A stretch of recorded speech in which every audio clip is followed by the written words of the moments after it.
semuanya? Iya. Oke. Pada hari ini kita tahu, kita dengar bahwa keadaan dunia sekarang sedang tidak baik. Seperti firman Tuhan katakan, dunia hari demi hari semakin jahat. Dan dunia akan menuju pada kesudahannya. Dan keadaan dunia bisa dikatakan sedang menurun. Banyak orang imannya mulai menurun kepada Tuhan, mulai banyak orang yang tidak percaya kepada Tuhan melalui kondisi-kondisi yang ada yang mereka sedang hadapi. Dan juga banyak orang mulai kehilangan harapan kepada Tuhan karena mereka mengira, mereka melihat bahwa Tuhan itu seperti tidak ada pada waktu dibutuhkan. Dan kita tahu bahwa firman Tuhan berkata kasih akan semakin dingin pada hari-hari akan kesudahan. Dan kita melihat bahwa sekarang banyak orang mementingkan dirinya sendiri. Mementingkan dirinya sendiri. Lebih kepada pusat aku dan aku, atau biasa dikatakan egois. Nah, dirinya sendiri tanpa mementingkan orang lain. Nah, pada hari ini saya akan memberikan tema khotbah yaitu meningkatkan kehidupan kita. Jikalau banyak orang sedang mengalami penurunan dalam hal iman, pengharapan, dan kasih, tetapi biarlah kita tetap meningkatkan kehidupan kita. Kita buka dulu firman Tuhan-nya. Ya, firman Tuhan terambil dalam Ulangan 28 ayat 13. Kita baca secara bersama-sama, 1, 2, 3. Tuhan akan mengangkat engkau menjadi kepala dan bukan menjadi ekor. Engkau akan tetap naik dan bukan turun apabila engkau mendengarkan perintah Tuhan Allahmu yang kusampaikan pada hari ini, kau lakukan dengan setia. Amin. Jadi seperti firman Tuhan katakan, Tuhan ingin kita terus naik. Seperti janji firman Tuhan, kalau kita mengikuti perintah Tuhan, kita akan mengalami janji-janji Tuhan. Seperti dikatakan di Ulangan 28 ayat 13 ini. Kalau kita melakukan firman Tuhan dengan setia. Nah, ada 3 hal yang akan saya berikan pada hari ini mengenai meningkatkan kehidupan kita. Kita buka next. Di dalam 1 Korintus 13 ayat 13. Demikianlah tinggal ketiga hal ini, yaitu iman, pengharapan, dan kasih. Dan yang paling besar diantaranya ialah kasih.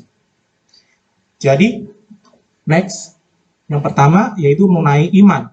Nah, saya berikan ilustrasi mengenai iman seperti benih. Benih memerlukan air, memerlukan pupuk, dan memerlukan matahari untuk bertumbuh dengan baik. Nah, yang pertama, benih memerlukan air. Nah, air di sini saya umpamakan adalah firman Tuhan. Di Roma 10 ayat 17. Next, Roma 10 ayat 17. Nah, jadi iman timbul dari pendengaran dan pendengaran oleh firman Kristus. Jadi benih pada saat bertumbuh memerlukan air. Demikianlah iman kita. Supaya iman kita tetap bertumbuh dengan baik, kita harus mengikuti perintah Tuhan melalui firman Tuhan. Pendengaran firman Tuhan, melalui pembacaan firman Tuhan hari demi hari. Supaya iman kita tetap bertumbuh dengan baik, sesuai dengan apa yang dikehendaki Tuhan dalam kehidupan kita. Lalu, iman dapat bertumbuh dengan baik juga memerlukan namanya pupuk. Pupuk di sini saya berikan contoh tokoh Alkitabnya yang bernama Ayub. Bisa next. Nah, kita tahu bahwa Ayub di dalam Ayub 1 ayat 1 dikatakan ada seorang laki-laki di tanah Uz bernama Ayub. Orang itu saleh dan jujur, ia takut akan Allah dan menjauhi kejahatan. Jadi kita tahu bahwa Ayub bisa dikatakan orang yang seperti tidak ada cacat, tidak ada celah. Karena ia dikatakan hidup saleh, jujur, takut akan Allah, dan menjauhi kejahatan. Dan bisa dikatakan iman Ayub pun seperti air. Dia telah mengikuti hukum Taurat yang dikatakan oleh hukum Musa. Dia mengikuti aturan-aturan di dalam hukum Israel. Ia menjalankannya itu. Bahkan di ayat yang kelima dikatakan di bunyi yang terakhirnya, demikianlah dilakukan Ayub senantiasa. Ayub mengikuti hukum Taurat senantiasa. Nah, demikianlah dengan kita. Jangan sampai kita melakukan firman Tuhan hanya sekedar aktivitas atau hanya sekedar agamawi. Dan kita melakukan apa yang kita ikuti aturan Alkitab, tetapi kita tidak menghidupinya. Kita hanya sekedar melakukan apa yang dikatakan Alkitab, tetapi kita tidak bersungguh-sungguh dalam melakukannya. Itu sangat tidak baik, karena Tuhan melihat hati.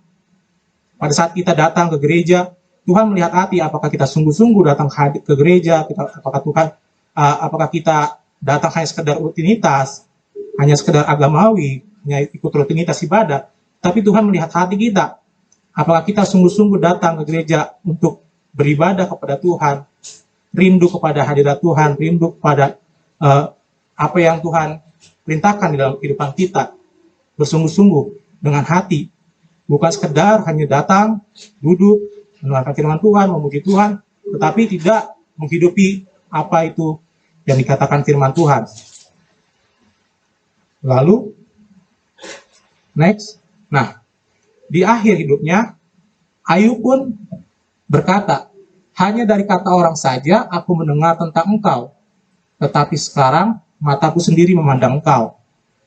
Jadi, pupuk ini saya umpamakan sebagai proses. Seperti tanaman membutuhkan pupuk untuk bertumbuh, demikianlah kita. Kita pun diproses oleh Tuhan hari demi hari dalam kehidupan kita, pribadi lepas pribadi, kita mengalami proses yang daripada Tuhan. Lalu, Tuhan mengizinkan itu karena Tuhan ingin kita mengalami dirinya sendiri. Seperti yang Ayub katakan di dalam Ayub 42 ayat 5. Mungkin kita mendengar Tuhan itu baik dari kesaksian orang lain. Mungkin kita mendengar Tuhan itu setia dari orang lain. Mungkin kita mendengar bahwa Tuhan itu menyediakan, mencukupkan dari kesaksian orang lain. Tetapi Tuhan ingin kita juga mengalaminya melalui proses. Mungkin proses kita pribadi lepas pribadi berbeda. Orang yang satu dengan orang yang lain berbeda prosesnya. Tetapi Tuhan ingin kita mengalaminya supaya kita bisa berkata, bukan dari orang lain aku mendengarkan tentang Tuhan, tetapi aku sendiri mengalami Tuhan. Nah, seperti Ayub lah. Jangan sampai kita hanya sekedar melakukan ibadah agamawi, hanya sekedar datang setiap hari Minggu, tetapi biarlah kita mengalami Tuhan. Amin, Bapak Ibu Saudara. Amin. Lalu, iman yang baik juga tumbuh melalui sinar matahari.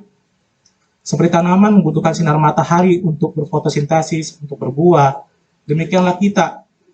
Matahari saya berikan ilustrasi sebagai anugerah Tuhan.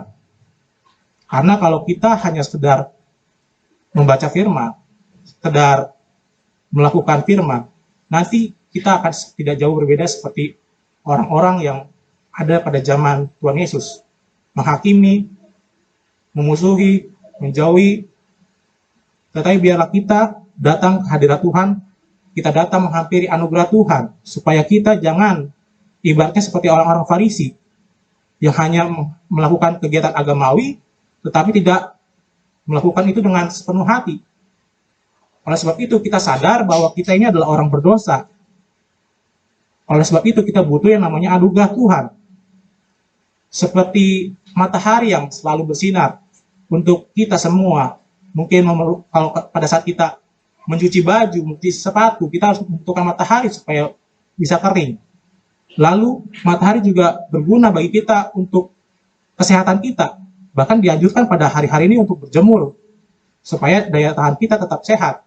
Demikianlah kita datang pada Tuhan, kita datang menghampiri anugerah Tuhan supaya kita tetap tidak sombong, tidak menganggap angkuh diri kita tidak menganggap kita memiliki segalanya, tapi biar kita menghampiri anugerah Tuhan, kita tahu bahwa kita adalah orang berdosa. Jadi kita memerlukan Tuhan dalam kehidupan kita supaya kita tetap bersungguh-sungguh di dalam Tuhan. Supaya iman kita bertumbuh dengan baik. Supaya iman kita bukan sekedar iman yang dangkal, yang pada saat pencobaan datang, iman kita hilang. Pada saat kita mendengar firman Tuhan, tapi pada saat pencobaan datang, iman kita seperti hilang seperti perumpamaan yang Tuhan Yesus ajarkan.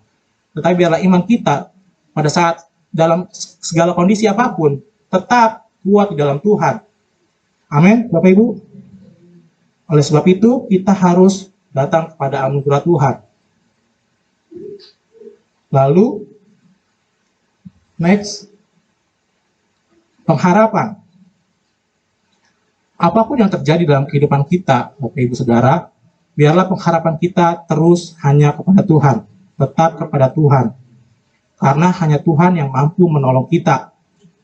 Amin, Bapak Ibu. Amin. Bahkan next Yeremia 17 mengatakan, beginilah firman Tuhan, terkutuklah orang yang mengandalkan manusia, yang mengandalkan kekuatannya sendiri, dan yang hatinya menjauh daripada Tuhan. Di ayat 6, ia akan seperti semak bulus di padang belantara, ia tidak akan mengalami datangnya keadaan baik, ia akan tinggal di tanah angus, di padang gurun, di negeri padang asin yang tidak berpenduduk. Pada saat kita memberikan pengharapan kita hanya kepada sesama manusia, manusia dapat mengecewakan, Bapak Ibu. Betul? Terkadang pada saat kita memberikan pengharapan kita kepada manusia, orang yang kita anggap itu baik buat kita, ternyata tidak baik buat kita. Tetapi di ayat yang selanjutnya dikatakan, next, diberkatilah orang yang mengandalkan Tuhan, yang menaruh harapannya pada Tuhan. Ia akan seperti pohon yang ditanam di tepi air, yang merambatkan akar-akarnya ke tepi batang air, dan yang tidak mengalami datangnya panas terik, yang daunnya tetap hijau, yang tidak khawatir dalam tahun kering, dan yang tidak berhenti menghasilkan buah. Jadi ada perbedaan, Bapak Ibu, ketika kita berharap pada manusia dan berharap pada Tuhan. Yang mana pilihan kita, Bapak Ibu? Apakah kita mengharapkan pada manusia atau kita berharap pada Tuhan? Pada saat kita berharap kepada manusia, belum tentu manusia itu dapat menolong kita. Belum tentu manusia itu bisa menyuruh Tuhan untuk menolong kita. Tetapi pada saat kita berharap pada Tuhan, Tuhan bisa menyuruh orang lain yang mungkin tidak kita kenal untuk menolong kita dalam segala apa yang kita butuhkan supaya Tuhan cukupkan. Amin, Bapak Ibu. Oleh sebab itu, kita harus berharap pada Tuhan. Pengharapan itu jangan sampai kita berikan kepada manusia, tetapi berharap tetap pada Tuhan. Lalu, selanjutnya, nah ini ilustrasinya. Yang mana pilihan kita? Berharap pada manusia atau berharap pada Tuhan? Karena pada saat kita berharap pada manusia, seperti saya bilang tadi, bisa mengecewakan. Tetapi pada saat kita berharap pada Tuhan, Tuhan bisa memakai orang-orang di sekitar kita, orang yang tidak kita kenal, untuk menolong kehidupan kita. Oke, next. Kasih. Kasih. Next. Nah, kasih kita harus semakin dalam kepada Tuhan. Kasih kita harus semakin dalam kepada Tuhan, pada sesama. Hukum kasih jangan sampai kita lupakan, karena itu hukum yang terutama dan yang utama. Kita harus mengasihi Tuhan dan juga mengasihi sesama. Di dalam Mazmur 91 ayat 14 sampai 16 ini mengatakan, sungguh hatinya melekat kepadaku, maka aku akan meluputkannya, aku akan membentenginya, sebab ia mengenal namaku. Bila ia berseru kepadaku, aku akan menjawab. Aku akan menyertai dia dalam kesesakan, aku akan meluputkannya dan memuliakannya, dengan panjang umur akan kukenyangkan dia, dan akan kuperlihatkan kepadanya keselamatan daripadaku. Jadi di dalam ayat ini, ada yang namanya kerjasama antara manusia dengan Tuhan. Pada saat kita bekerja sama dengan Tuhan, bagian manusia adalah melakukan firman, dan bagian Tuhan adalah untuk menggenapi firman-Nya. Jadi dalam kehidupan kita, biarlah kita selalu melakukan kehendak firman Tuhan, dan biarlah bagian Tuhan menggenapi firman-Nya dalam kehidupan kita. Jangan sampai kita menyalahkan Tuhan. Ibaratnya pada saat kita melakukan firman, kita melihat bahwa Tuhan tidak bekerja melalui firman Tuhan, seperti janji-janji Tuhan dalam Alkitab. Tapi biarlah kita tetap percaya bahwa Tuhan akan menggenapi firman-Nya pada saat kita melakukan firman. Karena waktu kita bukan waktunya Tuhan. Betul Bapak Ibu? Karena seperti lagu pujian dikatakan, waktu Tuhan bukan waktu kita. Waktu Tuhan adalah waktu yang terbaik. Demikianlah kita harus tetap percaya bahwa meskipun keadaan dunia sekarang ini semakin tidak baik, semakin jahat. Tapi biar kita tetap percaya kepada Tuhan, kita tetap meningkatkan iman kita kepada Tuhan, kita tetap mengandalkan Tuhan di dalam kehidupan kita. Jangan sampai kita hanya datang pada keadaan yang baik kepada Tuhan, kita datang pada masa-masa yang baik kepada Tuhan, tapi pada masa-masa yang tidak baik, kita justru menyalahkan Tuhan. Kenapa Tuhan ini terjadi dalam kehidupan saya? Kenapa Tuhan ini bisa terjadi dalam kehidupan kami, di dalam kehidupan keluarga kami? Tapi biar kita tetap percaya bahwa Tuhan akan menggenapi firman-Nya dalam kehidupan kita. Karena Tuhan tidak akan meninggalkan umat-Nya. Karena Dia adalah Allah yang Immanuel, yang akan menyertai kita. Oleh sebab itu, kita harus tetap percaya. Bila bukan sekarang waktunya Tuhan, kita harus tetap percaya. Kita tetap bersabar kepada Tuhan. Kita tetap bergumul kepada Tuhan. Jangan menaruh pengharapan kita kepada manusia, tapi biar kita tetap berharap hanya kepada Tuhan. Demikianlah kita sebagai orang percaya tetap meningkatkan kehidupan kita, iman kita, pengharapan kita, kasih kita hanya kepada Tuhan. Karena dari Kejadian sampai Wahyu mengenai iman, pengharapan dan kasih selalu disinggung dari Kejadian sampai Wahyu. Makanya tidak salah Paulus mengatakan, jadi tinggallah ketiga hal ini, yaitu iman, pengharapan, dan kasih. Karena dari Kejadian sampai Wahyu selalu disinggung mengenai iman, pengharapan, dan kasih. Oleh sebab itu, Bapak Ibu, kita harus meningkatkan kehidupan kita melalui iman kita, pengharapan kita, dan kasih kita. Dan jangan sampai pada masa-masa seperti ini, masa-masa pandemi, iman kita menjadi turun, pengharapan kita kepada Tuhan menjadi turun, bahkan kasih kita menjadi turun karena misalnya aturan PSBB atau segala macam. Tetapi kita harus melihat bahwa ada sisi yang lain. Kita bisa mengasihi manusia. Kita bisa mengasihi Tuhan. Kita tetap berharap pada Tuhan. Karena jangan sampai kita seperti orang dunia. Kita mengharapkan bantuan dari orang lain. Kita justru mengandalkan orang lain. Pada saat kita membutuhkan orang lain, orang itu tidak ada. Tapi pada saat kita berharap hanya kepada Tuhan, maka Tuhan akan menolong kita sesuai dengan waktunya Tuhan, yang pasti, bukan waktu kita. Karena Tuhan melihat proses dalam kehidupan kita. Apakah kita bersungguh-sungguh kepada Tuhan, atau kita hanya seperti benih yang pada saat ditanam, pada saat semak-semak itu menghimpit benih itu, dan hilang, mati. Demikianlah kita pada masa-masa pandemi ini. Iman kita harus tetap kuat dalam Tuhan. Kita tetap bertumbuh. Benih kita, iman kita tetap bertumbuh. Menghasilkan buah bagi orang di sekitar kita. Supaya kita saling menguatkan satu dengan yang lain. Karena di masa pandemi seperti ini, banyak orang yang ibaratnya mengalami PHK. Bahkan seperti demo-demo kemarin. Jangan sampai kita ibaratnya jatuh. Kita ikut-ikutan. Kita karena mengharapkan bantuan atau segala macam. Tapi biar kita tetap berharap pada Tuhan. Karena Tuhan yang pasti akan menolong kita. Demikianlah firman Tuhan pada hari ini.